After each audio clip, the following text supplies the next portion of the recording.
As we work our way through angle geometry, you'll find that a lot of the relationships we've established continually build on and expand into further angle relationships, which form a greater picture. We can think of this as almost zooming out of one really foundational thing we've established, and then that will tell us a bunch more about a lot of other things and a lot of other angle relationships. So right now, I'm going to do just that. I'm going to look at an angle on a straight line. So we have this angle here. And we know that no matter what we do to this angle, well, no matter how many kind of bisecting lines and things we add to our angle, to our line, I should say, we will always have a combination of angles that add up to 180 degrees. Now, we've established that, but what if I were to draw another line that goes through this one completely? Say like this. Let me center that a bit more.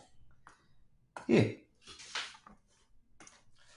Now, we can look, so let's work, we're going to work through this entire, we're going to try to find all of these angles. And how we're going to do that, we're going to first identify some things. Now, we had our original starting line, which was here. And we can think of this part of our second line as cutting through our original line and making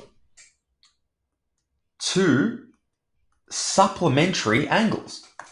And I'm going to draw them right here. We have this yellow angle, which is an obtuse one. And I'm going to sort of denote this as well with just an orange dot. And we have our acute one, which I'm going to mark with a cross. Now, this is a straight line. We've established that. We have this here, and this cuts it here. And both of these angles, all we know so far is that these have to add up to 180 degrees. But let's flip our perspective a little bit. We're looking at this, our initial straight line. What if we looked at it from the perspective of our extra straight line we added? This straight line we can think of as having a bisecting line that forms two more supplementary angles, one of which we already know, this one, and an unknown one here.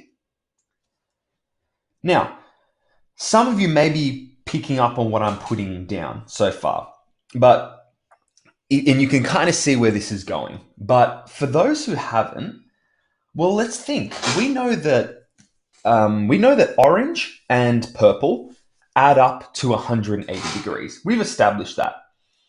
And we have this purple X along as one of the angles along this line. So by that logic, since this is a straight line, shouldn't this angle here also be a orange dot? Because, well, along this line, an orange and purple added up to 180. Along this line, we already had one value, so the other one should be equal to this one, because we're just looking at it from the perspective of a different straight line. Because the supplement, I should say, the supplement to our purple X will always be, given that it's along a straight line, will be an orange dot. Now, one more thing. Let's look at the perspective of this straight line again, but it's upside down, it's flipped. We have our orange dot, and along this straight line, its supplement should also be a purple cross. Now, I know I worked through that quite slowly. Some of you may have picked it up a lot earlier, but a lot of the time we're just given this immediately, like, oh, vertically opposite angles are equal. We know this. But working through this slowly, we can see that this is just a collection of straight lines from a different perspective. I hope that helps, and we'll continue building on this idea in future videos. See you then.